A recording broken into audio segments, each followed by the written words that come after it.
The discovery.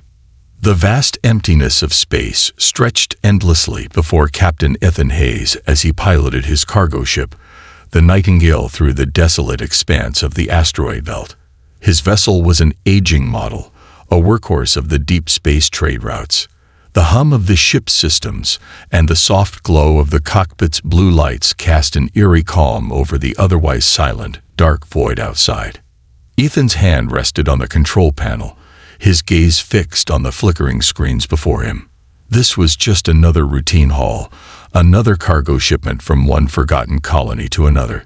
He had made this same trip dozens of times before, and nothing out of the ordinary ever happened. The endless drift of stars, the occasional asteroid zipping by, and the calm of the deep space route, nothing to worry about. At least, that's what he always thought. Ethan took a sip of cold coffee, the bitterness cutting through his fatigue. He had been on this stretch of space for too long, navigating the lonely, empty corridors between colonies that no one else wanted to service. The outer rim was often considered dangerous, inhospitable, and too far from civilization. But for Ethan, it was just another day at the office. He had become accustomed to the solitude, the silence. Even the occasional asteroid shower was a welcome distraction compared to the monotony of space travel.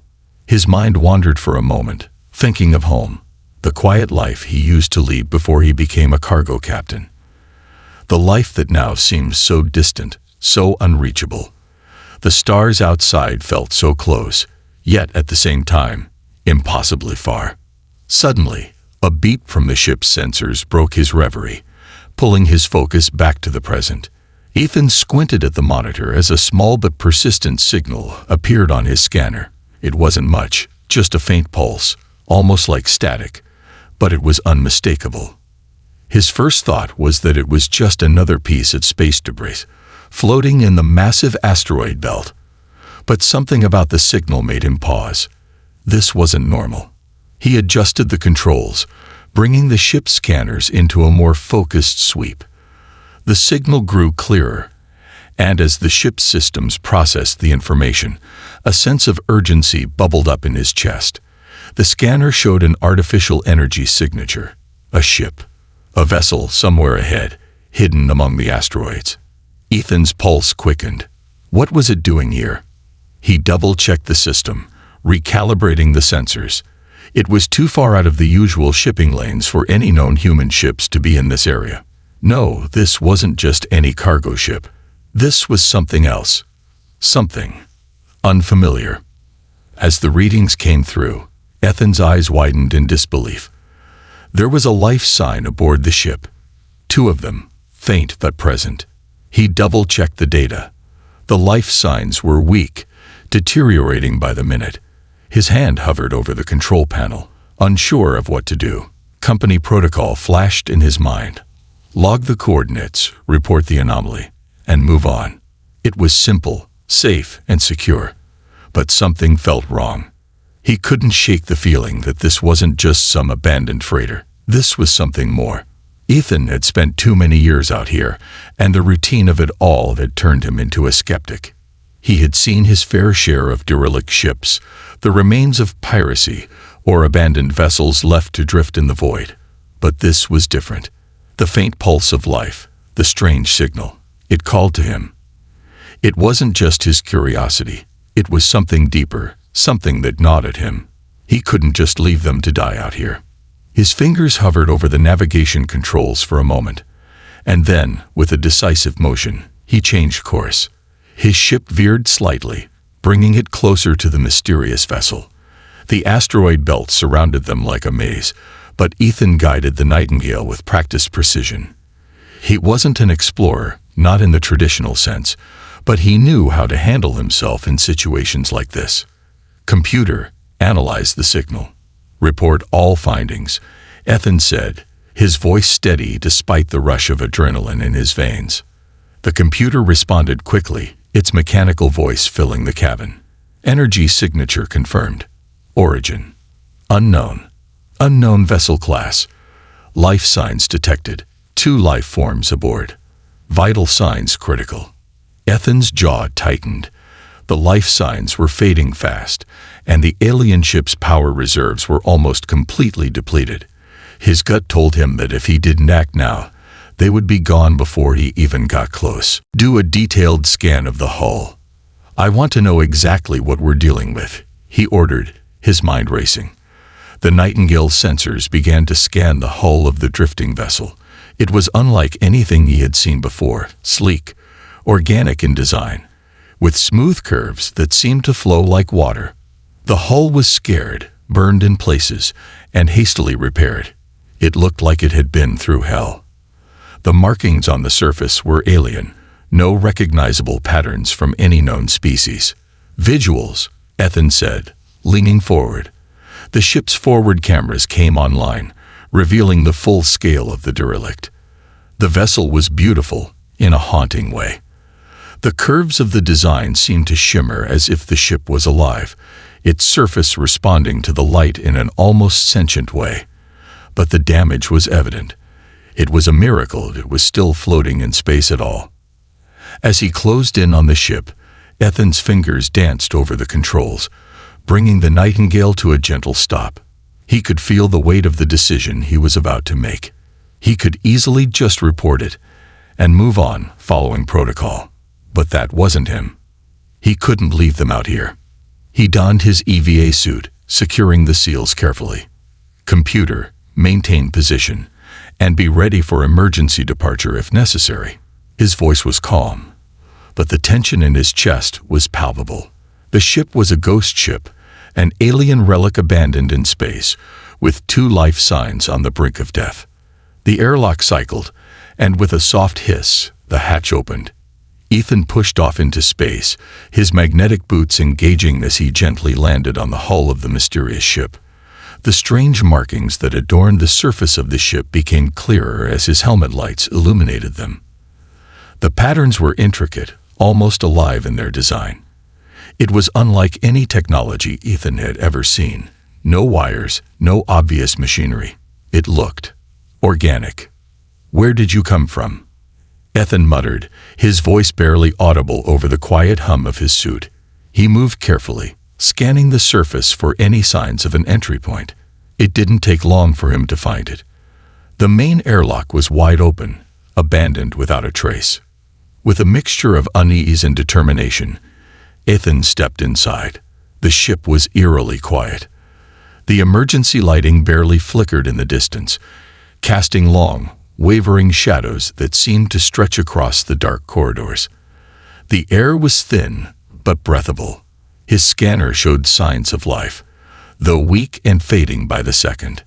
Ethan moved deeper into the vessel, his boots echoing in the stillness. He passed rooms filled with personal items, some floating freely in the low gravity, abandoned without explanation. It looked as if the crew had left in a hurry, not even bothering to secure their belongings. But it wasn't the abandoned items that made his skin crawl. It was the faint, burnt marks on the walls.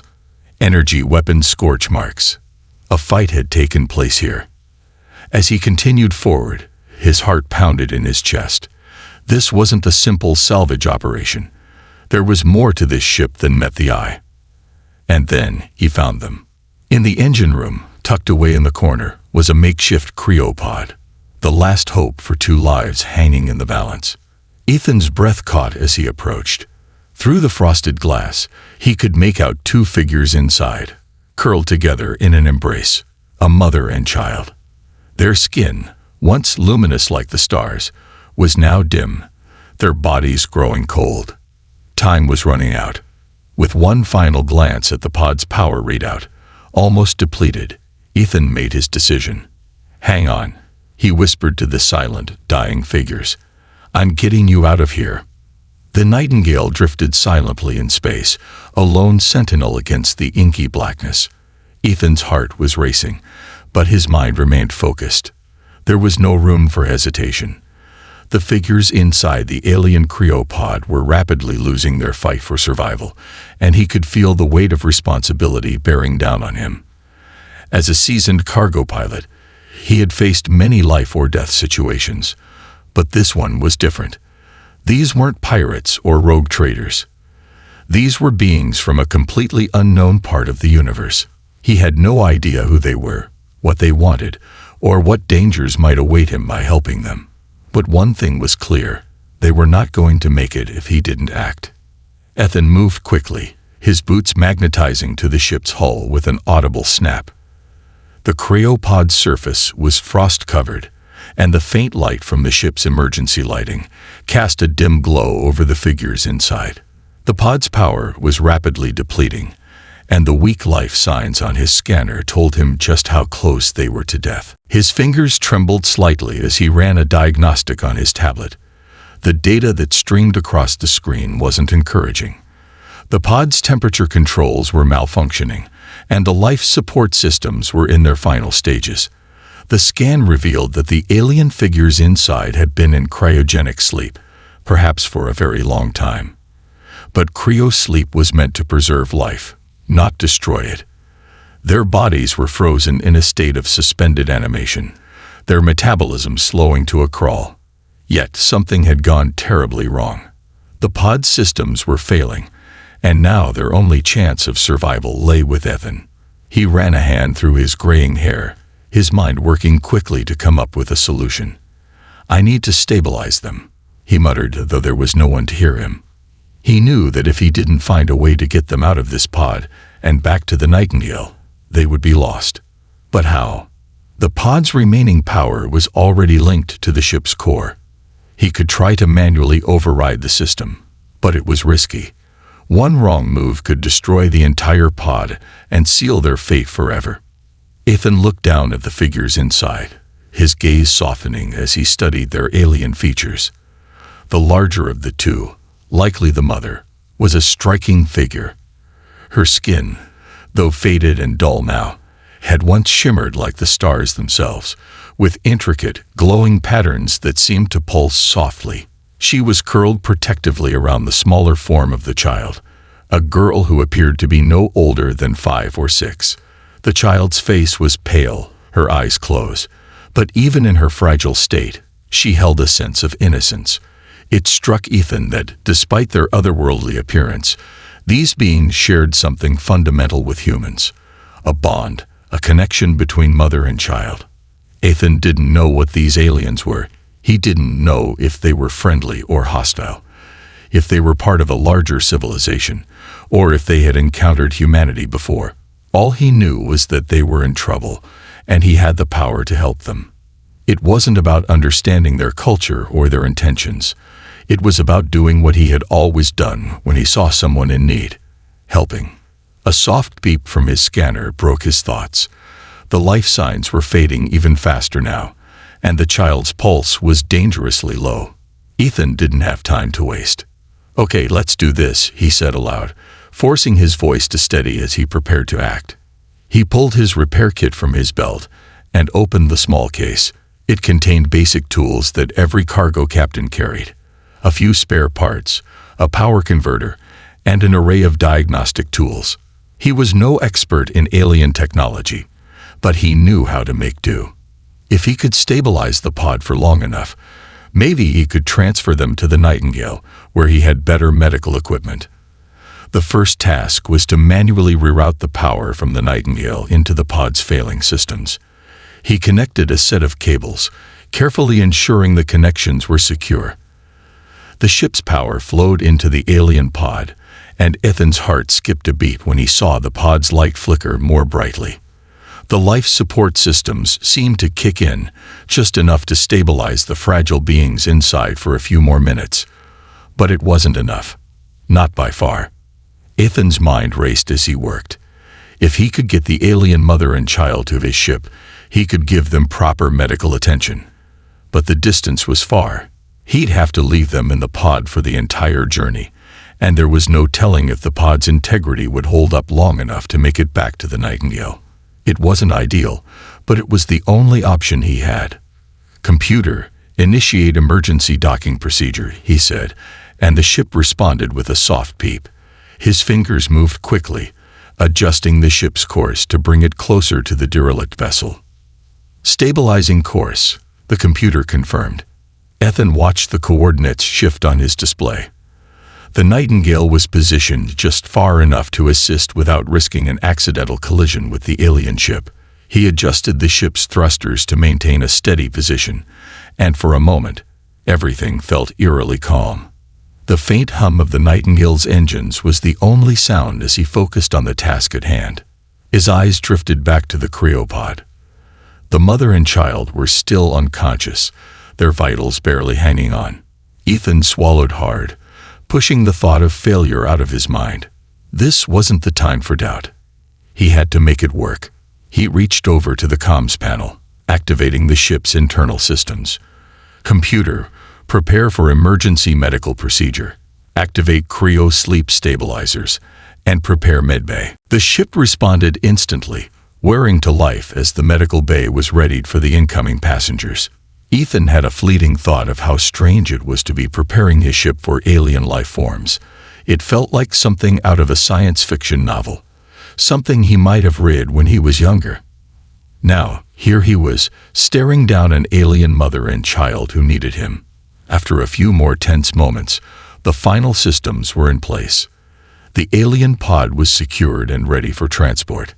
Ethan took one last look at the mother and child, his eyes lingering on the bond they shared, and then he sealed the pod into the Nightingale's hold. "Hold on," he whispered, although they couldn't hear him. "I'll get you home." The airlock sealed behind him as he made his way back to the cockpit. As he settled into his chair, a sense of resolve filled him. He knew this wouldn't be easy. He didn't know what awaited him once they reached civilization, or if the aliens would even survive the journey. But for the first time in a long while, he felt a deep sense of purpose. He wasn't just delivering cargo anymore. He was bringing two lives, fragile, unknown lives, back from the brink of death. And that was a mission worth fighting for. The journey to safety. Ethan sat in the cockpit of the Nightingale, staring at the stars outside. The ship hummed steadily, but inside, a storm raged. His fingers tapped nervously on the control panel, a faint tapping that echoed in the silence of the cockpit. The weight of the decision he had made earlier pressed down on him. And now, as the ship glided away from the derelict alien vessel, Ethan couldn't shake the feeling that this was only the beginning of something far bigger than he could have imagined. He glanced at the monitor. The alien pod, containing the mother and child, was safely secured in the cargo hold. The systems were holding for now, but the temperature and life support were still fragile. The figures inside, once so vibrant with life, were now just silhouettes of what they once were, pale, their bodies in stasis, their fates hanging by a thread. Ethan wasn't a doctor. He was a cargo pilot, a man who had spent most of his life hauling freight from one barren colony to the next. Yet, in that moment, he felt more like a guardian than anything else. The Nightingale drifted in the cold void of space, heading towards the nearest medical station. It wasn't far, just a few hours' journey, but that was plenty of time for things to go wrong. The alien ship's power was nearly gone, and the life signs of its passengers were faint. What if the pod failed mid-journey? What if he couldn't get them to safety in time? What if? Ethan clenched his jaw and pushed the thoughts away. He couldn't afford to doubt himself now. The moment he'd decided to board that alien ship, he had committed to seeing this through. No more second-guessing. No more hesitation. The only thing that mattered now was getting them to safety. As he plotted the course, the ship's comm system crackled to life.